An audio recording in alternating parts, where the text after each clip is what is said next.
अब बात करते हैं एलिजिबिलिटी क्राइटेरिया की। तो for this examination all graduates are eligible, but क्योंकि इसमें ओटीए भी होता है और आईएमए एंड अदर एकेडमीज भी इन्वॉल्व होती हैं, तो there is certain age limit. तो वो एज लिमिट क्या है, आज हम बात कर रहे हैं उसके बारे में भी। सबसे पहले अगर आप आईएमए के लिए जाना चाहते हैं तो you should be unmarried and आपका जो एज होना चाहिए that would be from 19 to 24 years. उसी तरह इंडियन नेवल एकेडमी की बात करूं तो age limit goes same 19 to 24 years and unmarried. Air force academy की बात करूं तो 20 to 24 years where you should be unmarried. OTA men की बात करूं तो age is 19 to 25 years, unmarried and married both are allowed. For OTA women non technical 19 to 25, unmarried, widow and divorced. तो ये सारी कैटेगरीज हैं जो कि एलिजिबल हैं apart from being graduate. This is the eligibility criteria जो fulfil conditions ये हो सकती हैं। पेपर पैटर्न की अगर हम बात करें अब, तो जो सीडीएस का पेपर है that is bifurcated into 3 sections में आता है ये एग्जामिनेशन। फर्स्ट सेक्शन इज आपका इंग्लिश का सेक्शन होता है, सेकेंड सेक्शन आपका जनरल नॉलेज होता है and third section elementary mathematics होता है। Now all those who are going for OTA, उनके लिए सिर्फ 2 ही सेक्शंस होते हैं इस एग्जामिनेशन में, that is English and general knowledge. So mark it very clearly, कोई कंफ्यूजन ना रहे। All those who are going for OTA, OTA के लिए आपका सिर्फ 2 एग्जामिनेशंस होते हैं, English and GK, that's it. Maths is not required. For other than OTA maths is eligible, तो आपके 3 पेपर्स हो गए, ठीक है। अब पेपर पैटर्न की अगेन बात करते हैं। इंग्लिश के आपके आते हैं 120 क्वेश्चंस जो कि 100 मार्क्स के होते हैं। General knowledge also goes the same, 120 questions आते हैं आपके, 100 मार्क्स होते हैं। एंड एलिमेंट्री मैथमेटिक्स 100 क्वेश्चंस आते हैं, a total of 100 marks. Alright, so जो ओटीए के लिए जाएंगे वो सिर्फ इंग्लिश एंड मैथ्स का करेंगे, मैथमेटिक्स आपके लिए एप्लीकेबल नहीं है। I am repeating it again and again. Next, sectional cutoff is required. So this paper is little bit of difficult as compared to FCAT। अगर मैं बात करूं, अगर आप FCAT का एग्जामिनेशन देते हैं, वहां पे क्या होता है, जो प्रॉपर कट ऑफ होती है, एक जो कट ऑफ जाती है एग्जामिनेशन की, अगर आप उतना अचीव कर लेते हैं इररेस्पेक्टिव ऑफ एनी सेक्शन, कि जैसे पेपर 2-3 सेक्शंस में डिवाइडेड होता है, जैसे यहाँ पे अगर मैं बात करूं तो इंग्लिश, मैथ्स एंड जीके, तो यहाँ पे आपको तीनों सेक्शन में एक क्वालिफाइंग मार्क्स लेके आने पड़ेंगे। And qualifying marks does not assure कि आपने पेपर क्वालिफाई कर लिया। क्वालिफाई हर सेक्शन में करने के साथ साथ आपको उस कट ऑफ को भी क्रॉस करना होगा। So this is the difference and this makes this paper little bit of difficult, क्योंकि आपको तीनों सेक्शन को क्लियर करना होता है। तो हमें अपनी स्टडीज को इस वे में करना होता है so that we get the minimum desired score जो कट ऑफ की जाती है, और साथ ही उसके हम सारे सेक्शंस को 20% के साथ एटलीस्ट क्लियर करें, यानी मिनिमम एलिजिबिलिटी क्राइटेरिया हम सेक्शंस का क्रॉस करें apart from getting the total minimum required marks to clear the examination. तो इसीलिए थोड़ा सा हार्डवर्क करने की जरूरत इसमें ज्यादा होती है। अगर मैं मार्किंग स्कीम की बात करूं तो अप्रोक्सीमेटली आपको 0.83 मार्क्स पर क्वेश्चन मिलते हैं in English and GK, and 1/3 की नेगेटिव मार्किंग होती है। मैथ्स के लिए इट्स ऑलमोस्ट 1 मार्क पर क्वेश्चन। ऑलराइट, अब रिवील करते हैं इंग्लिश के सिलेबस की। तो इंग्लिश में हमने बोला था अप्रोक्सीमेटली 120 क्वेश्चंस आते हैं आपके।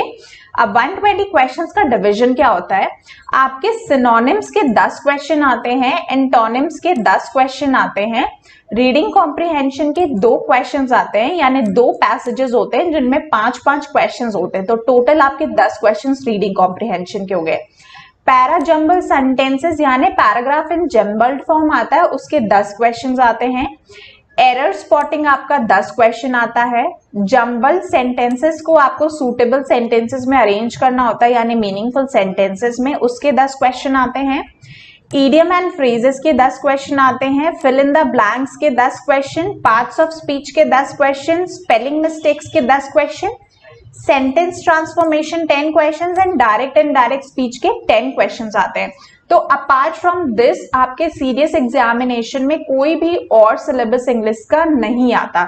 तो आई वुड से रेदर कि जो जो मैंने बताए हैं आप इन्हीं को फॉलो करें और इन्हीं को प्रिपेयर करें, क्योंकि exactly same amount of question आते हैं। ये पूरा का पूरा ब्लूप्रिंट है, आप चाहें तो प्रीवियस ईयर के सीडीएस के पेपर से क्रॉस चेक कर सकते हैं। बिल्कुल इसी तरह आपका जो है पूरा का पूरा इंग्लिश का पेपर आता है जिसमें 120 मार्क्स होते हैं। So I hope I am very much clear on this. और अब इसको सॉल्व करने के लिए, इसको पढ़ने के लिए क्या टेक्निक्स होनी चाहिए, आइए वो डिस्कस करते हैं। So tips for English would be कि आप daily 2 passages at least per day आज से ही प्रिपेयर करना स्टार्ट कर दीजिए, ठीक है। यानी if you want to give the exam and if you seriously want to qualify it, तो डेफिनेटली आपको रेगुलर अब होना पड़ेगा और हार्ड वर्क करना पड़ेगा। सो ज्यादा आपको टाइम नहीं देना है, क्योंकि इंग्लिश सेक्शन जो है काफी स्कोरिंग सेक्शन है एंड ये पूरा का पूरा एक डिसाइडिंग फैक्टर हो सकता है आपके सीरियस एग्जामिनेशन को क्लियर कराने के लिए। सो 100 में से यूजुअली स्टूडेंट्स का टारगेट ये होता है कि वो अपने कट ऑफ के टारगेट को यहीं से अचीव कर ले जाए। फॉर एग्जाम्पल, अगर आप इंग्लिश में अच्छा स्कोर कर ले जाते हैं अबव 70, 80 और 85, तो अगर आप 20 या 30 मार्क्स अगर आप जनरल नॉलेज में गेन कर लेते हैं या अपने सेक्शनल कट ऑफ को भी क्लियर कर लेते हैं, तो आप इजीली जो है इस एग्जाम को क्वालिफाई कर ले जाएंगे, ठीक है। सो इसीलिए इंग्लिश बहुत ही ज्यादा स्कोरिंग सेक्शन है, बहुत ही ज्यादा इजी सेक्शन है, सिर्फ थोड़ा सा हार्ड वर्क करने की जरूरत है और वो हार्ड वर्क भी बहुत इजीली हो जाएगा। कैसे हो जाएगा देखते हैं। आपको मैंने बोला आप 2 पैसेज डेली प्रैक्टिस करिए, 5-5 क्वेश्चन उसमें से आते हैं। आपको मिस स्पेल्ड वर्ड्स की प्रैक्टिस करनी है।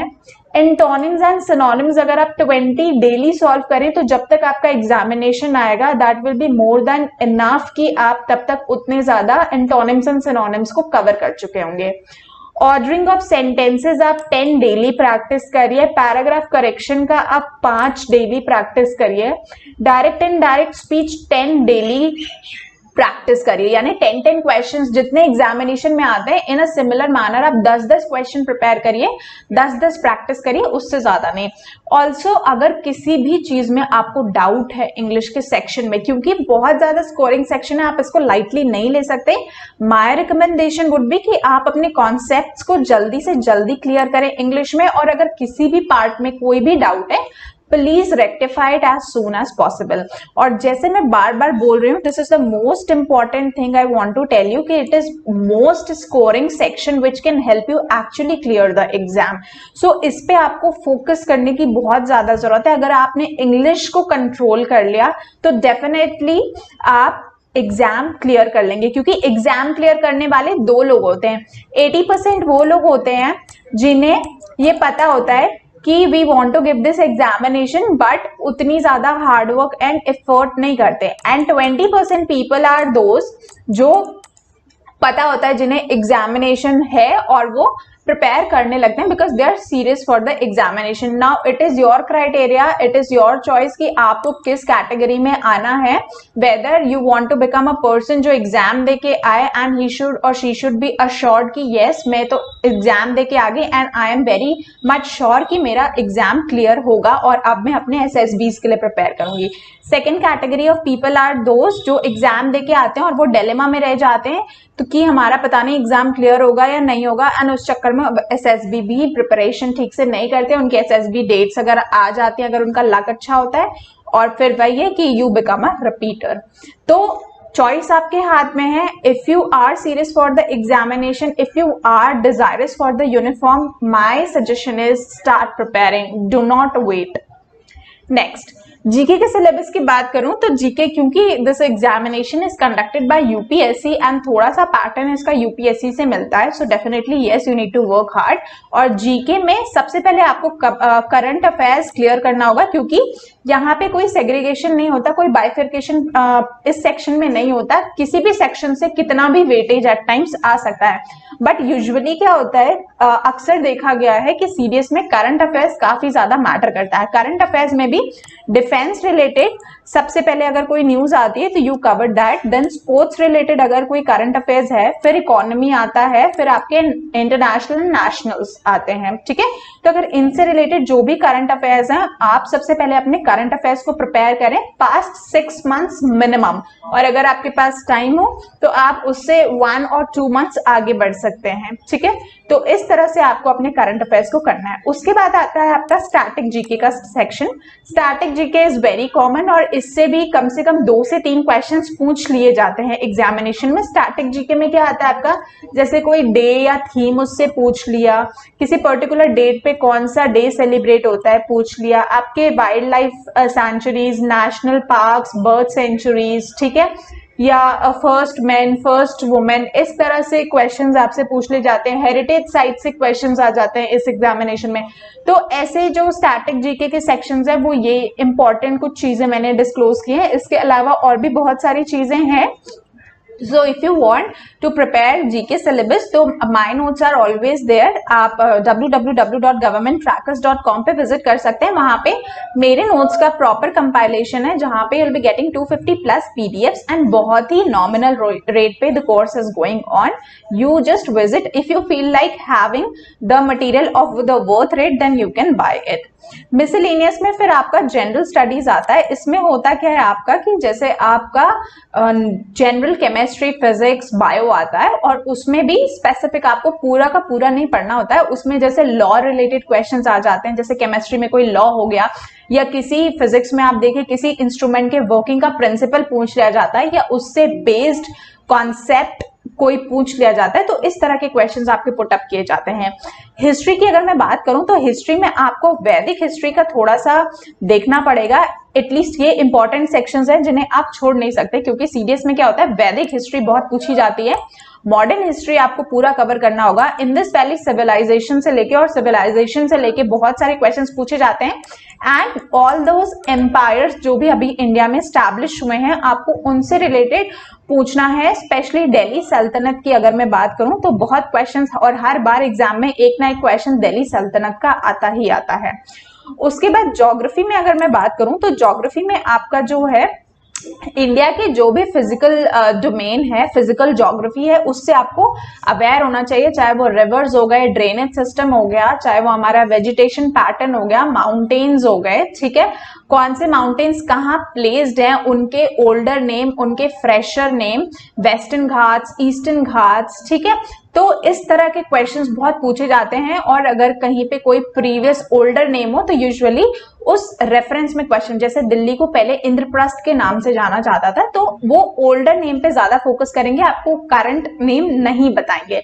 तो वो आपके दिमाग में आइडिया होना चाहिए कि अगर किसी का कोई ट्रेडिशनल नेम पूछ लिया तो उसका मॉडर्न नेम क्या है।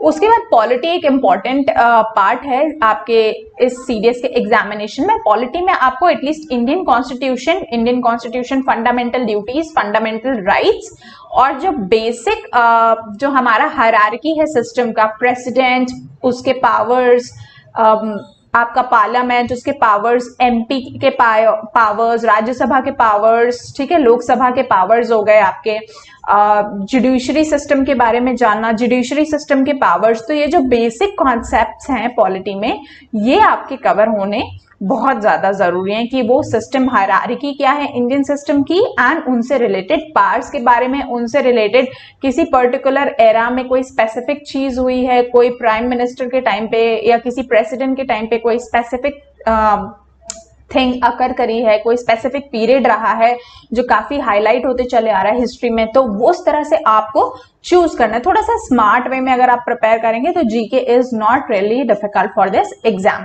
उसके बाद इकोनॉमिक्स की बात करें तो इकोनॉमिक्स में आपको सबसे पहले तो current affairs will be the most important. Current affairs के बाद अगर कुछ इंपॉर्टेंट होता है तो वो ये होता है कि जो भी बेसिक टर्म्स एंड कॉन्सेप्ट्स होते हैं इकोनॉमी से related, what is GDP, various types of taxes, ठीक है, तो इस तरह के क्वेश्चंस आपसे पूछ ले जाते हैं इन फॉर्म ऑफ डेफिनेशन। तो हमें एट टाइम्स क्या होता है कि डेफिनेशन हमारे सामने होती है, या फुल फॉर्म्स बहुत ज्यादा, जीडीपी का फुल फॉर्म क्या है, ठीक है। वेरियस टैक्सेस एंड रिफॉर्म्स पूछ ले गया, उनमें बहुत सारे फुल फॉर्म्स आते हैं, various there are various organisations, various banks, उनके फुल फॉर्म्स, उनके इंटरनेशनल ऑर्गेनाइजेशंस, उनके हेडक्वार्टर्स। तो इस तरह के क्वेश्चंस आपसे इकोनॉमी में डेफिनेटली पुट अप किए जाते हैं, तो वो आपको जानना, लाइक मेजर ऑर्गेनाइजेशंस तो आपको छोड़ने ही नहीं है, वो आपको कवर करना है। तो बहुत ही स्मार्ट वे में हमें इस जीके के सिलेबस को कवर करना है। तो it is going to be very easy. अगर आपके जो क्वेश्चंस आते हैं दैट आर 120, तो एटलीस्ट अगर आप इस वे में अभी से पढ़ना स्टार्ट करेंगे तो डेफिनेटली 50-60 क्वेश्चंस आप इजीली क्लियर कर सकते हैं। आई विल नॉट से कि आप 120 करके, बट यस 50% तो आप बहुत आराम से कर सकते हैं। एंड वहां इंग्लिश में अगर आप अच्छा स्कोर कर लेंगे तो इजीली आपका ये पेपर जो है वो क्लियर हो जाएगा। आगे बढ़ते हैं।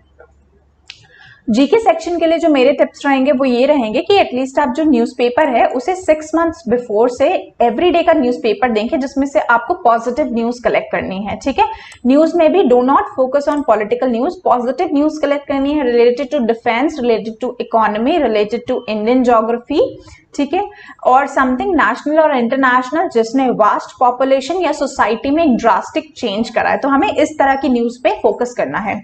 Static GK can never be change. तो स्टैटिक जीके में जो इंपॉर्टेंट सेक्शंस हैं there is specific patterns. Static GK तो वैसे बहुत बड़ा है, बड़ा प्रीवियस पेपर्स उठा के भी देख सकते हैं, या स्टैटिक जीके ये कुछ स्पेसिफिक सेक्शंस हैं जो हर एग्जाम्स में पूछे जाते हैं, तो वो आपको यहाँ पे कवर करना रहेगा। Defence system, Indian defence system को प्लीज कवर करिएगा, चाहे उसकी हायरार्की हो, चाहे उसके वेपन्स हो, मिसाइल्स हो, लेटेस्ट डिफेंस डील्स हो, डिफेंस आपके अपॉइंटमेंट्स हो, तो डिफेंस सिस्टम को आपको बिल्कुल भी छोड़ना नहीं है। जनरल स्टडीज में मैं ऑलरेडी बता चुकी हूँ, जो आपका फिजिक्स, केमिस्ट्री, बायोलॉजी आता है उससे रिलेटेड जो लॉज हो गए, रूल्स हो गए, एंड पर्टिकुलरली कुछ सेक्शन जैसे वर्क, फोर्स, प्रेशर, इनसे रिलेटेड क्वेश्चंस हर एग्जामिनेशन में आपको मिलेंगे। केमिस्ट्री में आपको केमिकल फॉर्मूला, केमिकल रिएक्शन, ठीक है, एसिड बेसिस, इस तरह के क्वेश्चंस बहुत मिलेंगे। जीके सेक्शन के लिए वन थिंग इज दैट कि जो आप, क्योंकि जीके सेक्शन बहुत वास्ट होता है, so you actually need to figure out कि कौन सा मटेरियल आपके लिए सूटेबल होगा। इसीलिए आपको जीके सेक्शन में एक मटेरियल रखना है। You have to rely properly on that and you have to keep revising and be regular. तो जीके सेक्शन अगर आपने बहुत ब्रॉड कर लिया तो at the time of your revising it is going to be really difficult कि आप उसमें से रिवाइज कर पाए। इसीलिए जीके को आपको लिमिटेड रखना है, बट यस जो मटेरियल हो वो ये हो कि ऑथेंटिक हो एंड प्रीवियसली उस तरह के क्वेश्चंस पूछे गए हों। My notes are also available as I said on www.governmenttrackers.com, जहां पे आपको 250+ कंपाइलेशंस मिलेंगे पूरे सीडीएस कोर्स के लिए, and that will be sufficient. उसके अलावा आपको बाहर से पढ़ने की कोई जरूरत नहीं होगी, and the price is very nominal. उसके साथ साथ आपको बहुत सारी एड्स ऑन मिलेंगी, like free membership, newspaper subscription for 6 months and various other things. And it is the cheapest course available in the market till now. So if you feel like having worth of the amount that you're paying, so you can go and buy over there. अब बात करते हैं math section की। सो maths में broad sections में बता देती हूँ, जैसे अर्थमेटिक का सेक्शन आ गया। अर्थमेटिक में सबसे पहले आपका नंबर सिस्टम आ गया, जहां पे natural numbers, integers, rational numbers, real numbers, इस तरह के क्वेश्चंस इनसे रिलेटेड आपसे पूछे जाते हैं। सो you can start solving questions of 8, 9, 10th के एनसीईआरटी के क्वेश्चन सॉल्व कर सकते हैं। I think that is going to be sufficient आपके मैथ्स के एग्जामिनेशन के क्रैक करने के लिए। जो मुझे मेजर चीजें लगी वो मैंने उठा के पूछ लिया कि यहाँ से तो क्वेश्चंस आते ही आते हैं। Then comes your unitary method, जहां पे आपके time and distance related question आ जाते हैं, time and work related question आता है, परसेंटेज रिलेटेड क्वेश्चंस आते हैं, simple and compound interest, profit loss, ratio proportion, ऐसे क्वेश्चंस तो हमेशा एग्जामिनेशन में पूछे जाते हैं। तो this complete section in arithmetic आपका बहुत इंपॉर्टेंट हो जाता है। उसके बाद division algorithm, multiples and factors related question, HCF, LCM, ऐसे क्वेश्चंस बहुत पूछे जाते हैं। ठीक, तो अगेन इसमें ये वाला सेक्शन बहुत ज्यादा इंपॉर्टेंट है अर्थमेटिक में। आप ऑल्सो प्रीवियस के पेपर्स देख सकते हैं अपने रेफरेंस के लिए कि किस तरह के क्वेश्चंस पूछे जाते हैं, और उन्हीं सेक्शंस पे फिर you can start focusing. Next important topic is algebra. अब एलजेब्रा के अंदर सब टॉपिक्स जो हैं वो आपके वो सिंपल फैक्टर्स पूछ लिए गए हैं यहाँ पे। थ्योरम्स पूछ लिए गए हैं, LCM, HCF, definitely polynomials, quadratic equations and relation between roots and coefficients, ठीक है। Then is trigonometry. ट्रिग्नोमेट्री में sine x, cosine x, tangent x, ठीक है, values of sine, cos, tan, ठीक है, या पर्टिकुलरली एक्स को जैसे बता दें उन्होंने कि 0 रहेगा, 30 रहेगा, 45 रहेगा, 60 रहेगा, 90 रहेगा, उससे रिलेटेड साइन, कॉस, टैन की वैल्यूज क्या करेंगी, और सिंपल ट्रिग्नोमेट्री आइडेंटिटीज यूज करके बहुत ही सिंपल क्वेश्चंस दिए जाएंगे जहां पे जो डायरेक्ट आइडेंटिटी बेस्ड या फॉर्मूला बेस्ड होंगे, तो वो आप देख सकते हैं। और इवन में इसमें आप ये भी कैटेगराइज कर सकते हैं कि कौन सा क्वेश्चन जो है, कौन सा सेक्शन आपके लिए डिफिकल्ट है और कौन सा क्वेश्चन आपके लिए इजी है। बिकॉज जैसे मैंने बोला, if a weak in maths, अगर थोड़ा सा प्रॉब्लम होता है and you have to give the examination, तो उसमें क्या होता है कि आप, क्योंकि सेक्शनल कट ऑफ, ध्यान में रखिए कि सेक्शनल कट ऑफ आपको अचीव करनी है। अगर आप मैथ्स में अच्छा नहीं स्कोर कर पाए तो बाकी 2 पेपर्स आप चूज कर लीजिए, और मैथ्स में जो बेसिक आपका है उन सब्जेक्ट्स को, उन टॉपिक्स को आप क्लियरली अच्छे से कर लीजिए, और जो आप नहीं कर पा रहे हैं यू लीव इट। पहले तो एक बार कोशिश करके देखिए, लेकिन अगर आपको डिफिकल्ट लग रहा है तो आप उसको छोड़ सकते हैं। एंड इतना एम कर सकते हैं कि एटलीस्ट आप 20% ऑफ द पेपर करके आए, so that sectional cut off का जो क्राइटेरिया है वो आप ऑटोमेटिकली फुलफिल कर लें। फिर बात करते हैं हम ज्योग्राफी की। ज्योग्राफी में आपके lines and angles, planes and figures, theorems आ गए, प्रॉपर्टीज आ गए वेरियस एंगल से रिलेटेड, कॉन्ग्रुएंसी ऑफ ट्राइंगल से रिलेटेड, मीडियंस, एल्टीट्यूड्स, ठीक है, फिर properties and formulas of parallelogram, rectangle, square, like basic formulas, आपका सिलेंडर हो गया, कोन हो गया, सर्कल्स हो गया। तो इस तरह के आपको फॉर्मूलाज, मैंने बोला इसमें याद करने की बहुत जरूरत है, क्योंकि डायरेक्ट फॉर्मूला बेस्ड क्वेश्चन आता है, ऐसा भी नहीं कि बहुत लंबे लंबे क्वेश्चंस आते हैं which you have to keep solving. Direct formula based questions with small tricks आते हैं और वही आपको करना होता है। फिर मेंसुरेशन की बात करें तो area, square, rectangle, parallelogram, triangle, field, ठीक है, surface area, volume, lateral surface area, इस तरह के क्वेश्चंस आते हैं। तो ये भी आपके डायरेक्ट फॉर्मूला बेस्ड हैं, you can rearrange them according to your preference. उसके बाद आता है आपका स्टैटिस्टिक्स का। स्टैटिस्टिक्स में आपका डेटा रिलेटेड क्वेश्चन आ जाता है, collection, tabulation, statistical data, geographical representation, frequency, polygons, histogram, bar charts आ जाते हैं, पाई चार्ट्स आ जाते हैं, और उन पे बेस्ड क्वेश्चंस आ जाते हैं जो आपको सॉल्व करना होगा। तो ये थे आपके मैथ्स के मार्क्स डिस्ट्रीब्यूशन। जो टिप्स फॉर मैथ्स होगी दैट इज, पहले तो आप रीऑर्डर कर लीजिए कि कौन सा सेक्शन आपके लिए हार्ड है, कौन सा सेक्शन आपके लिए वीक है। उसके बाद डेली आप जो सेक्शन इजी है डेली आप उससे प्रैक्टिस करना शुरू करिए, ताकि आपके उसमें काफी अच्छा और एक्सपीरियंस हो जाए। जो बेसिक फॉर्मूलाज हैं उन्हें आपको रिमेंबर करना पड़ेगा, so keep revising formulas every day. Also क्योंकि मैथ्स है, टाइम टेकिंग हो सकता है, इसके चक्कर में हमारे बाकी के क्वेश्चन छूट सकते हैं। सो फर्स्ट वुड बी कि आप मैथ्स लें, अगर आपको कोई क्वेश्चन ना आ रहा हो तो आप आगे बढ़े, एटलीस्ट पूरे मैथ्स के पेपर को एक बार देखें जरूर कि कौन से क्वेश्चंस आपको आते हैं। तो फटाफट आप क्या कर सकते हैं, पेंसिल से क्वेश्चंस को टिक कर सकते हैं, so that it is easier for you to identify कि यस ये क्वेश्चंस आपको आते हैं और ये क्वेश्चन आप इजीली सॉल्व कर सकते हैं। और जो क्वेश्चन आपने टिक नहीं किए हैं वो आपको पता है कि that are going to take time, तो उससे easily you can get a count also कि आपने 20% को सेक्शनल क्राइटेरिया को क्लियर ऑफ किया है या नहीं किया है, ठीक है। तो टाइम मैनेजमेंट का बहुत ध्यान रखना है, किसी भी क्वेश्चन में ज्यादा लंबा टाइम नहीं देना है। आप अपनी ट्रिक्स बना सकते हैं सॉल्व करने के लिए या फॉर्मूलाज को याद करने के लिए, ये इंडिविजुअल टू इंडिविजुअल वेरी करता है। एंड जो भी टॉपिक्स मैंने लिस्ट आउट किए, एटलीस्ट 5-5 क्वेश्चंस अगर आप सॉल्व करते हैं तो मैं कहूंगी कि 40-50 क्वेश्चंस हो गए आपके मैथ्स के सॉल्व करने के लिए।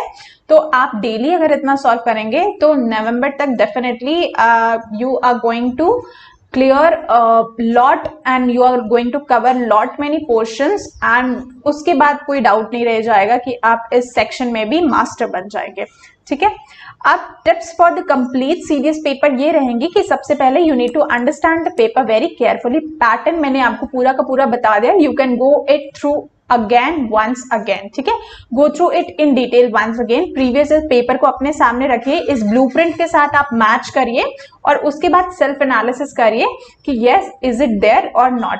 Rely on limited source for study, जैसे मैंने बोला कि आपको बिल्कुल लिमिटेड सोर्स चूज करना है, क्योंकि पैटर्न और सिलेबस बहुत वास्ट है और जितना बताया अगर आप इतना फॉलो कर लेंगे तो आप एग्जामिनेशन क्लियर कर लेंगे, क्योंकि हमारा एम है एग्जाम क्लियर करना और एसएसबी के लिए अप्रोच करना।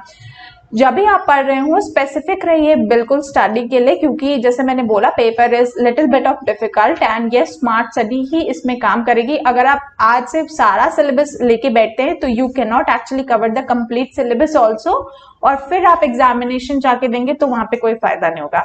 प्रैक्टिस पेपर्स को सॉल्व करिए, यूजुअली जो अनसॉल्व पेपर्स हैं उनको ट्राई करिए आप सॉल्व करने को, क्योंकि आंसर लिखा होता है तो एक ह्यूमन साइकोलॉजी होती है कि हम आंसर देख के फिर बिल्कुल उसी के जैसा सॉल्व करते हैं।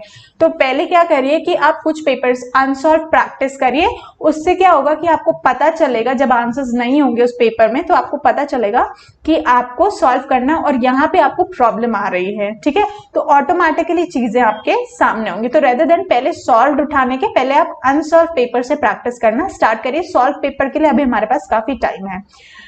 अगर आप सीरियस प्रिपरेशन कर रहे हैं एंड यू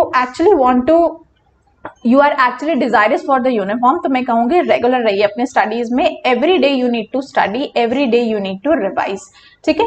अगर आपके पास अपना material that is well and good, I am not saying, but yes I have the compound material, I have my own notes, तो I can share you with all of you. So there is a course that is there CDS written examination का, where you will be getting 250 plus, जैसे मैंने blueprint discuss करा तो 250 plus combined PDFs, previous years papers आपको मिलेंगे, specific material मिलेगा, doubt sessions होंगे if required, weekly assignments, preparation strategies, unlimited hours है, यानी जब तक आपका एग्जामिनेशन नहीं हो जाता। You have your own flexibility, आप जब चाहे तब पढ़ सकते हैं। आपको करंट अफेयर के नोट्स मिलेंगे, success tips and tricks and SSB and medical guidance भी आपको मिलेगी। Apart from this you will be getting newspaper subscriptionship, free membership and current affairs, magazines weekly as well as monthly. तो ये सारा आपको मिलने वाला है, very nominal cost, the course is going on, you can start enrolment. अगर आपको लगता है कि उस मटेरियल का इतना worth you are paying and you are getting a lot many thing, तो definitely, but what I feel like is it is one of the cheapest course that is available in the whole market. So you can go there, have a look, if you feel like you can buy and rely on the material and you can stick to it, क्योंकि इसको अगर आपने पढ़ ले तो इसके अलावा आपको बाहर से कुछ भी और पढ़ने की जरूरत नहीं है। So once again I would request you to come and visit our site that is www.governmentcrackers.com. Also I'd say that free membership free of cost is going on now, जिसके बहुत सारे बेनिफिट्स होंगे लाइक डिफेंस